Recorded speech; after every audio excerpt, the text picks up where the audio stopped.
గోదావరికంలోని సింగరేణి స్థలాల్లో ఇల్లు నిర్మించుకున్న 17,000 కుటుంబాలకు పట్టాలు మంజూరు చేసిన ఘనత వైఎస్ రాజశేఖర రెడ్డిదేనని రామగుండం ఎమ్మెల్యే మక్కన్ సింగ్ రాజ్ ఠాకూర్ అన్నారు.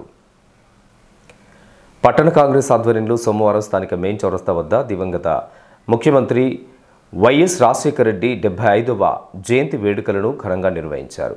ఈ కార్యక్రమానికి ఎమ్మెల్యే మక్కన్ సింగ్ రాజ్ ఠాకూర్ ముఖ్య అతిథిగా హాజరై వైఎస్ చిత్రపటానికి పూలమాలలు వేసి ఘనంగా నివాళులర్పించారు. కేక్ కట్ చేసి స్వీట్లు పంపిణీ చేశారు. అనంతరం ఎమ్మెల్యే మాట్లాడుతూ రాజశేఖర రెడ్డి అధికారంలోకి వచ్చాక ఉచిత విద్యుత్తుపై మొదటి సంతకం చేసి తను రైతుల పక్షపాతిగా ప్రజల గుండెల్లో చిరస్థాయిగా నిలిచిపోయారని చెప్పారు.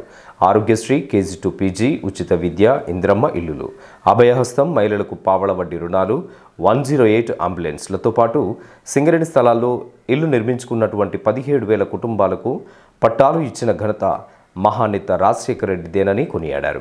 అనేక సంక్షేమ పథకాలను ప్రవేశపెట్టి పేదవారి జీవితాలలో వెలుగును నింపిన మహోన్నతమైన నాయకుడు వైఎస్ఆర్ అని, షాప్ చైర్మన్ పదవిని కేటాయించి తనకు ఉన్నతమైనటువంటి గుర్తింపును కల్పించారని సందర్భంగా రాజ్ ఠాకూర్ చెప్పుకొచ్చారు.